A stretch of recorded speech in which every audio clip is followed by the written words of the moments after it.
Hi, friends. Angela here. I hope that you've had a wonderful week, or last couple weeks, I should say. I'm so happy to be back working on our book club. We are doing It's Never Too Late to Begin Again by Julia Cameron. So much has happened in the last few weeks. And like I said before, is I'm going about this book club on my own time. And I want you to do the same. Don't feel that you have to do, because there are 12 weeks in the book to follow, that you can just do it at any pace that you need to do it. Because if you commit to doing it all perfectly and then you miss a week or something, I don't want you to feel like you fell off the wagon. You're a failure or anything like that. So just take it as you need to take it, and it will be the perfect timing for you, just like it is for me. And I've been gone for, oh my goodness, like 3 weeks with constant appointments, traveling. And one exciting new thing that happened is we got married in Vegas, which is kind of crazy. We just went down there to do that really quick, and now we're back. And unfortunately, Jamie got really sick and got some sort of chest infection, and I am fighting it because I just had my blood work done, as I do every 2 weeks, and it's definitely elevated. So that's why I've had a break between doing this book club, because I want to put my whole heart into it when I do it, and my whole mind into it, because it's so deep and thought-provoking that I didn't want to do it until I was ready to get back into it. And that's why I encourage you to do the same. When you're feeling motivated and ready to read, then do that for you. So for those of you guys who are following and doing it in the memoir style, what we do is it's a 12-week book club. And what you're going to do is we're going to take notes over the 12 weeks and create kind of like, she calls it a memoir. I call it kind of like a journal that I've kept, because as you guys know, I'm a journal fanatic. I journal so much. I love it. It's how I get all my thoughts out on paper. And I feel that it's really a really amazing healing tool. And it's a great way to process your emotions. So how she explains it in here about how you're keeping your little memoir journal is, starting in week 1, you're going to divide your age by 12. And this is the number of years that we will cover each week. So you're dividing kind of your age into sections. Do you know what I mean? So like, I started out being 0 to 4 years old. And so the questions that are provided in the book are targeted to answer between 0 and 4. And then the next week would be the next 4 years, and so on and so on. And the last one that I read before this week 5, was so amazing. I had so many breakthrough thoughts that I found that week really powerful. So if you haven't watched that one, do yourself a favor and watch week 5, because it was amazing. And I'm sorry for the horrible video quality. The audio is still fine.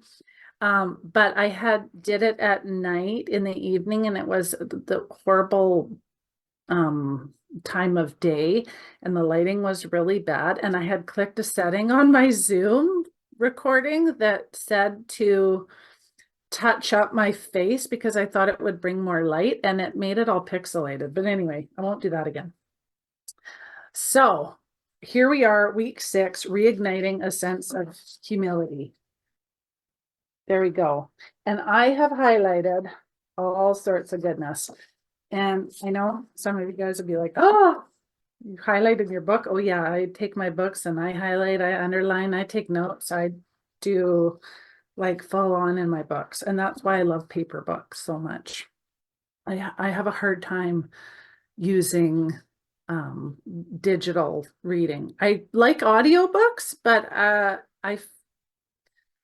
have an easier time with paper. I love the feel of it. It's comforting to me. I always buy real paperbacks. I don't like hardcover. I feel like it's constantly closing on me, but these I love. So anyway, enough of that.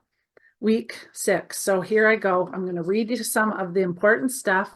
We're going to have a discussion on your thoughts and my thoughts on each of these topics as we go through them. I'm going to ask you all these different questions from the book, so you don't need the actual book itself if you don't want.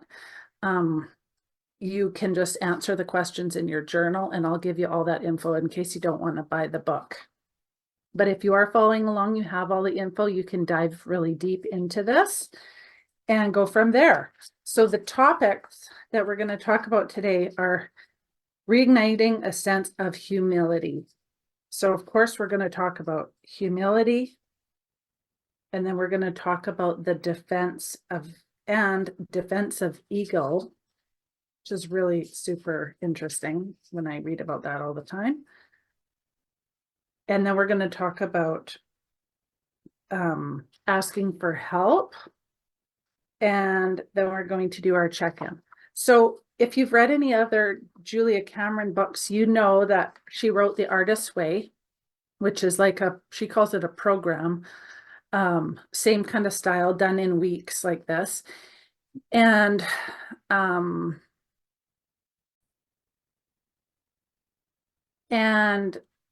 so it goes by chapter, week by week, just the same, except, or sorry, not except, but just like that book is, it has morning pages and like an outline that you follow every week that is similar to this. That is morning pages, a daily walk, an artist date, which is considered any time to yourself that you go out and have kind of basically a date with yourself, doing something that you love, and going on a walk without an animal or headphones or a phone, and just really taking in nature, which I find is super powerful.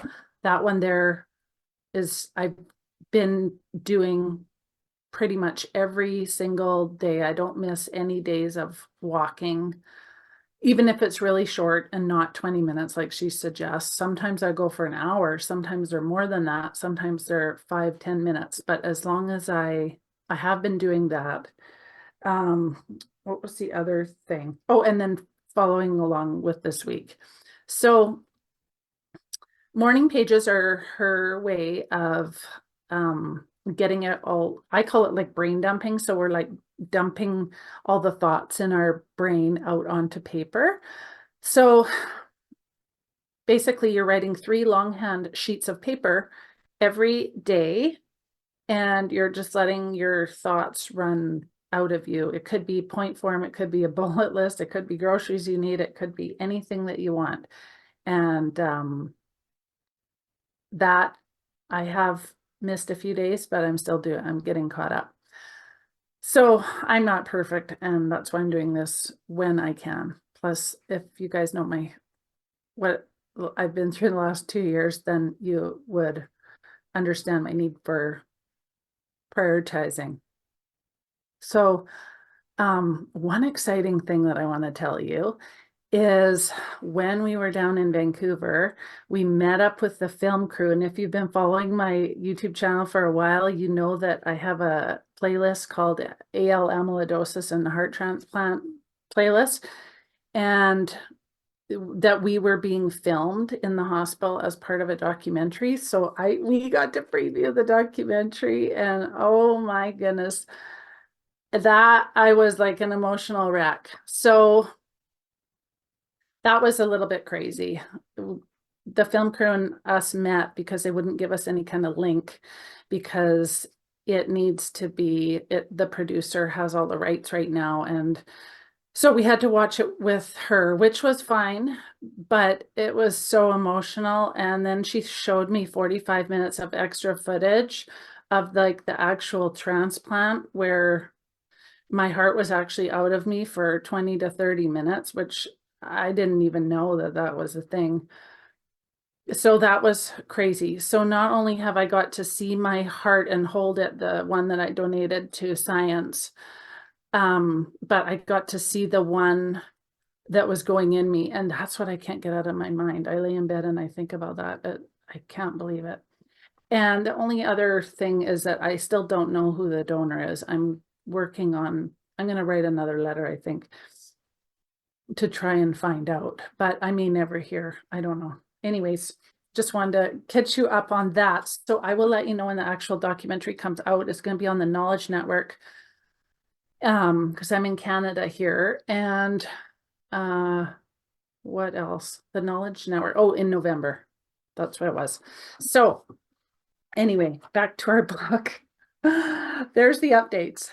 Married, watched the documentary, which was so emotional. And then we also had our dog pass away.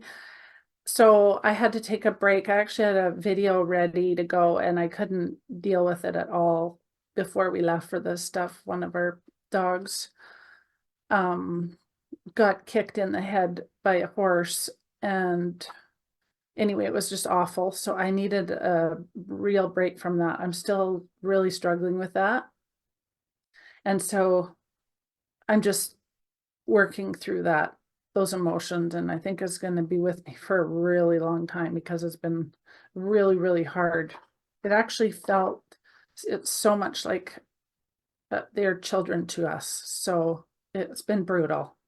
So this has been good for me to get back in the saddle and back into my book and journaling and all the things. So what she says at first here is, by now you may be uncovering memories of a time when true humility was a lesson still to come. As you learn to set the ego aside, you will find that your dreams become bigger and your steps to achieve them become more humble. Ironically, it's when we act from a place of humility that we become larger. It's when we stop trying to be perfect and we start to make strides. It is when we are willing to ask for help that we move ahead and inspire others with our strength. So she goes on to say that when I am asked what is the biggest block to creativity, I find myself answering a lack of humility. We measure ourselves against masters and we tell ourselves that we will never achieve our dreams. But masters began as beginners, and their willingness to risk appears foolish is a form of courage that's often invisible. And I think that's so key, is that everybody starts at the beginning of something, and sometimes it's so scary when you get older of where to start, because it's not like we don't have big dreams and we don't have still the same big dreams like anybody else at any age, maybe even bigger because we haven't done all the things that we want to do. But losing the fear to start something and being willing to fail at an older age is difficult, especially if it's a huge undertaking that we want to do. So I think that's so true. But every master began as a beginner is so key to remember, because everybody had to start somewhere, and everybody had to start somewhere. So that key point was pretty important to me. I definitely wrote that one down in my journal. There is no such as a time of being too late and begin a creative endeavor. Creativity is a part of our spiritual DNA. Nothing lessens or fades or disappears. It's a fire that we must stoke, and it is a place where we will find joy and a source that connects us to our purpose. If the antidote to fear is action, the way to take action and to outsmart or outrun our fear is to take small action steps. If we're humble enough to start small and take those little small baby steps towards those big dreams or goal. And of course, I say dreams, but I should say dream, because starting with one thing and choosing one thing would be definitely where to start, not an overwhelming area to start with a bunch of things at once. It's better to start one thing at a time. So super key for that point right there would be taking small baby steps towards our goal. So hopefully in the last week, which we did reigniting a sense of purpose, you will have thought about different goals and different things and different U-turns that we talked about that you stopped doing, that you really want to do, that you loved to do, and maybe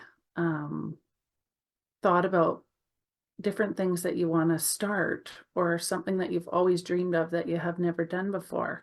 And that's where these small baby steps kind of kick in, having the courage to take the courage to just start somewhere. So she says, we must be gentle with ourselves as we gather the courage to name our dreams.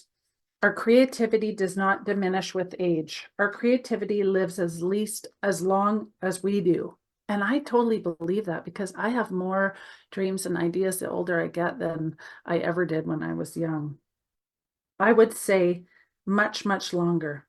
It does take humility to begin a project, not knowing how or where the project will end or how it will turn out. Nonetheless, it is worth beginning. It is satisfying to create and satisfying to allow ourselves our process. And for me, I really agree with that too, because when we start something when we're older, it's like going back to school. We're going there because we want to be there now, not like when we were young and maybe didn't want to be there. That's my experience for sure of high school and things like that. And also we pay for things now. So we want to complete them and be a finisher and finish these things that we start and projects. So I think that that's a really key piece, is that our creativity doesn't go away just because we get older. It actually is always there, and we have more ideas sometimes. And sometimes we have all that creativity, but we're so overwhelmed with the ideas that we just are paralyzed and don't do anything and just let days go by. And that's where narrowing down somewhere to start with something really small would be really great idea. What is a failure after all, but an invitation to begin again? It has been said that success can be boiled down to two simple rules. Number one, start something. Number two, keep going. I love that. I believe it's human nature to desire growth. I believe that all growth is thrilling. The truth is, the more humble our steps, the larger and more courageous the actions that we will take. Taking the time and effort and care to discover our authentic interests, we move forward in the direction of our authentic dreams. And that's so key, because like I was just mentioning about high school, and when we do things at an older age, there's more thought put into it. There's more time spent thinking about things and just quick get through it. It's more intentional, right? Like that's how it is for me anyway. I long to accomplish a great and noble task, but it is my chief duty to accomplish humble tasks as they were great and noble, said Helen Keller. When we are willing to take a small step forward, we open a door to something far greater. So often we are blocked because the dream in our mind seems out of reach. Humility reminds us there is always a way to move ahead, and every great accomplishment starts with small, ordinary steps. So then the first task is to practice humility, and that is naming a dream. So this is where you want to write in your journal. Name a dream that sounds out of reach. Now allow yourself to name and take the most gentle step towards that dream. This step should be tiny. The smaller, the better. Take one small step, and that will inspire the next. So I have wrote quite a list down last week about when we were talking about reigniting a sense of purpose.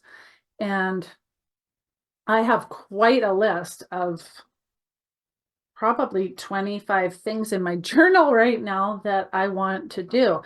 And so one of those things that I've been working on is creating my own cookbook. And so I kind of been avoiding it lately because it's been getting to the part where it's getting hard to manage because I've got so many things going on and I need to create all these recipes and take pictures of a lot of them because I have it in my mind that I would like it to look a certain way. And oh, that's a lot of food and a lot of recipes and a lot of stuff. And so it's taking time. And so I kind of put a halt on that. And I want to get back into that and start working on that. That's what I'm going to commit to this week is beginning just like opening something up that scares me.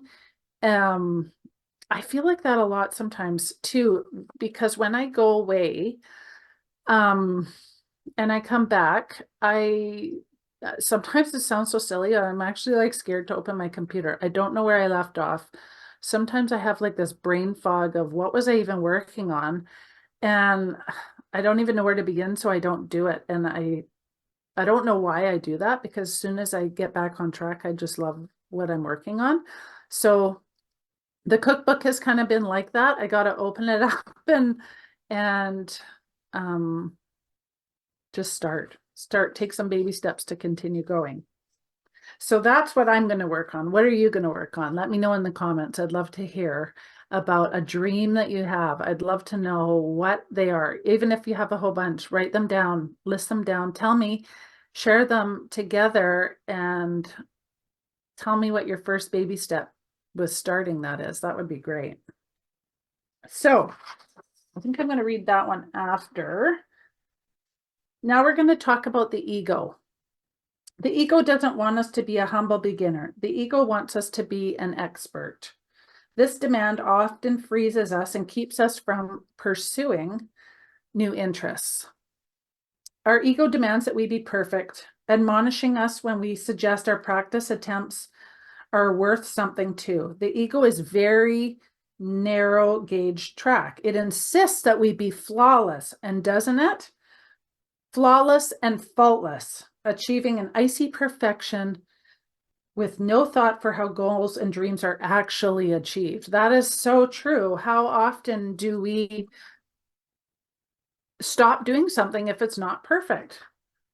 Or when things get hard, or and that everything has to be done. We can't publish anything or do anything until it's perfect, but that destroys the whole mojo going through and the motivation of something. And I just love this quote in the book that she says. It says, I can accept failure. Everyone fails at something, but I can't accept not trying. Michael Jordan. I love that one.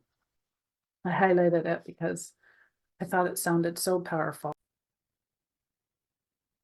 And maybe some of the ideas we dismiss as dumb because they deem to be so simple, something we would just enjoy, actually holds the key to our own growth and happiness. Isn't that so true? We just have to have the humility to ask ourselves what we might enjoy and listen for the answer. And life goes on so quickly. Like, it's so critical to take time to just listen and think about things. And that's great for when we're doing our walks, because you need that time to kind of almost unwind your mind in order to get some clarity on what you're even doing. Sometimes we're so caught up in life and stuff that things are going by and we're not even present in the moments. And there's something so critical and important about slowing down, noticing stuff, paying attention to things, thinking before we speak. You know, it's really, have you ever met someone who's really articulate with their words? They take the time to think about what they're going to say before they say it. And they're it's not that everything that they say has to have major meaning to it or anything. It's so what they say, they're very able to articulate what they want and say things with kindness, and or not. The person I'm thinking of speaks with kindness and grace, and I love that. So if you can find like someone who you think could be like a mentor, pay attention to the way that they speak. Like, my grandma has taught me a lot about the way that the things that you say and the things that you think, you begin to believe. And so how important that is to be focusing on important stuff. And another thing that's so key is to be focused less on yourself and more on others. Because when we focus completely on ourself, we can get really caught up in anxiety and depression and stress, and it's all about me. And I'm not saying that self-care isn't a great idea. That's super important. I'm just saying when someone is anxious or depressed or spiraling, the best way to heal that and get through that is by helping others and helping them in any way, being kind, reaching out, doing something for somebody else will always take you out of that mind frame about when you're reeling about yourself. And that includes grief, which is what I just said that I've been through in the last couple weeks here, and how important it is to just, in order to process and really get through that grief cycles, is to be doing things for others. And it really does work. It really super, super helps, because honestly, it's so much. It's so much. And I feel bad for anybody that has going through extreme grief. And it's around us every day. It's always going to be there. As we get older, we lose our parents, we lose our siblings, we pass away and our partners are left alone, and our animals fade away. And there's just so much potential in serving others to work through that, rather than always, I mean, there's always needs to be time for the grief cycle to go through, but the more that you're there for someone else, helping somebody do something and providing kindness, it feels, in my experience, the faster I can get through that. And it isn't about speed either. It's just about being able to function daily, healthy, and not being so in the bad mental health stage for so long, and being able to work through that, process your emotions and get through it so you can function on a daily basis. But anyway, kind of got off the subject here. So, dismantling the ego. For many of us, the quickest route to a more authentic and well-rounded identity is through pen and paper. List 10 interests that delight you. Some of them may surprise you. Some of them may give you a glow of satisfaction just thinking about them. These 10 interests that you note point you in the direction of your authentic self. You can proceed to take steps in directions of your buried dreams. Often our interests appeal to a childlike part of ourselves. They may or may not be heady intellectual pursuits, may or may not be ideas that your ego would deem impressive, but allow yourself to put that ego aside and complete this task. And so, listing 10 interests that really delight you and that are really aligned to you. So the next part of the topic that we're going to talk about is perfectionism, because doesn't this go perfectly with this? Of course. Perfection is the enemy, not the friend of creativity. When we try and get something right, meaning perfect, we create a debilitating loop. We focus only on fixing what we see as wrong while remaining blind to what is right. The perfectionist redraws the chin line until there is a hole in the paper. The perfectionist rewrites a sentence until it makes no sense at all. The perfectionist edits a musical passage over and over, losing sight of the whole. Nothing is ever quite good enough. Obsessed with the idea that something may be perfect, we lose joy in all creation. And how many of you can relate to that? I mean, I don't think anybody can't relate to that if you're watching this. It denies us the pleasure of process. We are told by the ego that we must have instantaneous success, and our perfectionism believes it. It tells us to move forward, but first we must be perfect. Do the thing, but you must do it right. Or not at all.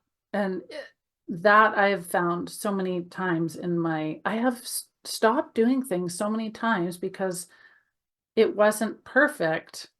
And as I get older and older, I realize that that's just so silly. And I've moved past a lot of that. I still have some inner things of that for sure. But I've also moved past so much of the perfectionism points because it just ruins so many things and you won't try. And I've always been somebody that is willing to risk whatever to try something new. Maybe not my going bankrupt over it or anything like that, but I'm always willing to try something new. I've always had a million ideas. I've always been multi-passionate, and perfectionism has stopped a lot of that because mine was worrying about judgment. Now I don't worry about much judgment at all. But plays a huge role in starting. And so when we're talking about starting in little baby steps, even those baby steps can be haunted by perfectionism. So she says, during our work life, we're often rewarded for perfectionism. We've defended as attention to detail and having high standards, but perfectionism is none of these things. Perfectionism is a creative block, not a building block. It frequently stops us in our tracks, and instead of creating freely, we are stalled. Instead of moving in new directions, we're paralyzed. And that is so true, because how many of you have heard of perfectionism just paralyzing everything? I just talked about that with the cookbook thing. I mean, it's a thing. She says perfectionist is a bully, making you want to doubt yourself, but saying no to bullies does not often make them go away. With humble forward motion, we can be stronger than the perfectionist. That is the only thing that will change that, is by taking baby steps and doing some action. So that is the next step, is called asking for help. So this is another little quote in the book. It says, "You must do the thing you think you cannot do." Eleanor Roosevelt. So what is the thing that you think you cannot do? What is the thing that you want to do so badly in your mind, for whatever reason that is, that you're stalling on? Think about what that thing is and journal about it. Okay, this part is really key. Julia says most block creatives have an active addiction to anxiety. They play the game of what if? What if I commit creativity and it's ill received? What if I commit creativity and it is well received? I'll look like a fool. Ashamed before they begin, blocked creatives do not realize the dream that they are trying to turn away from will continue to haunt them. I never thought of that as an addiction to anxiety, because if you don't take the action, it makes so much sense that if you don't take the action, it's going to sit here on your shoulder, bothering you, reminding you that you haven't done the thing. Tell me in the comments if that is like you, or if you felt that way before. Sometimes, oh, sorry. Many of us harbor a youthful dream that we bury and tell ourselves we have outgrown, but we have not outgrown our dreams. And when we work with the morning pages, those dreams come rushing back. And that is all about the writing the 3 pages in the morning. Sometimes our dreams seem so far out of reach that we discount them before we begin. But if we're willing to look for supportive mentors and be able to recognize them when we meet them, we can move ahead. We just have to have the courage to speak and ask for help. Then the more passionate about our dream, the more pressure we may put on it. And to me, that means the more anxiety we're going to have behind it, that we didn't do it, or we didn't start it, or we started it and stopped, and now we're a failure. So asking for help can be so critical. I firmly believe that this is like the biggest part of everything, is somebody's already done what you want to do. So there's always someone you can ask or get help through. I mean, and if nobody personally in real life, there's always the internet. So, I mean, there's really no stopping you. You can Google pretty much anything and figure it out. Um, we must reject the thought that it is better to pose as a creative loner than to ask for help. And then we must ask for help. So name one area. Here's where we're going to journal. Name one area where you could use assistance or advice. Who do you know who possesses this information you desire and could be willing to share it? Choose one small step, one question, one piece of information you'd like to acquire, and reach out to this person. Often our peers are thrilled that we have reached out and are more willing to share their knowledge. They may even have a question or two in return, allowing us to help them as well. So I have made the effort of looking up some things, planning out some grocery lists, doing some research on the other things that I want to make for my family cookbook that I'm creating. And I have taken the steps to ask for some help towards doing a couple things. And I think that it's going to make a huge difference. So what can you do to ask for help or slow down and research and get some support behind what you want to do? And you're not asking for permission to do the thing. You're just asking for help and ideas. And if you find the right person, they're going to be positive. They're going to be reinforcing your idea. They're going to be encouraging you. If you're talking to someone, they're negative about your idea or don't believe in you, that's not the person to ask for support through. So just know that. So in your journal, the questions this week are: describe your major relationships with this period. So this is where what age are you? We're on week 6. You're dividing your age up. And so this is what you're writing in your journal as part of your memoir. Where did you live at this age? Did you live in more than one place? What was the role of your ego in your life at this time?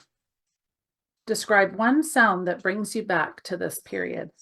Describe one taste from this period, and feel free to pause this and write any of these down that you want. Describe one fear that you held during this period. What dreams did you have during this age? What was your greatest challenge at this age? And do you relate to this challenge today? That's a really interesting one, because if it's something that you have been wanting to do from that age and you still haven't done it, there's something there. What did you have to learn? And what did you feel that you already knew? What other memories feel significant to you from at this time? So those are the memoir questions. So let's wrap this up. This has been an awesome week. I feel that it's really helping me get more productive and take charge of what I want to do and have a little bit of baby steps. Sometimes it does feel super overwhelming because I do have so many ideas of what I want to do. But I think the most important thing is to just start somewhere. And for me, it's finishing something I already started, not starting another thing. So I also I have house projects that I want to do and start, and they feel really overwhelming because I only have so much energy and I don't like leaving stuff all in bits. But I've learned that by slowing down and just giving things time, that it doesn't have to be done today. Everything doesn't have to be done and finished and wrapped up. As much as I would love that to be, it's not going to. So I hope that you guys get something out of this week. I felt like the lessons from this week of humility and letting your ego, setting it aside and just trying something and being fearless are super, super powerful. So next week, whenever I do it, hopefully next week, now that I'm home, I feel much more back to my normal, regular programming. we are doing reigniting a sense. Oh, it's probably reigniting a sense of resilience. You can see my nails too. I had them done by my girlfriend. Oh, I don't know if you can see them. Anyway, they're like unicorn. That's what I got done for the wedding. I thought it was so fun. Anyway, week 7, reigniting a sense of resilience. So I'm sure that this is in order because obviously if we're going to start and take some baby steps, we need to be resilient and exploring different paths, she says, to spiritual alignment. And no need to worry, you don't need to believe in a traditional religion or anything like this. It's just something to come to you as guidance, inspiration, and synchronicity. And so I can't wait to read this one. I'm going to go through it probably tonight. And I will highlight everything that I think is so critical. But I'd love for you guys to tell me what you thought of this week's video. And I hope that you have a fabulous week and work on, if you do have the book, let me know. Some of you guys were waiting for it in the mail. This is what it looks like if you are looking for it on Amazon. Sorry, the light is so, it's so sunny out. It's just beautiful. I even was looking, and I have it in the next book club idea already, but I gotta like chill out because like, let's get a hold of finishing this one first. I have, if you guys see my bookcase, I don't know, you'd probably, there's a lot of books. I'm kind of like a book fanatic, but I'm working my way through them and reading. I just finished Little Women and such a good book. Like I felt like I needed to go back and read something so nourishing and like grounding that it felt really good to read that. So anyway, next week I will see you again. Thanks so much for being here, you guys. I appreciate all of you. Bye, friends.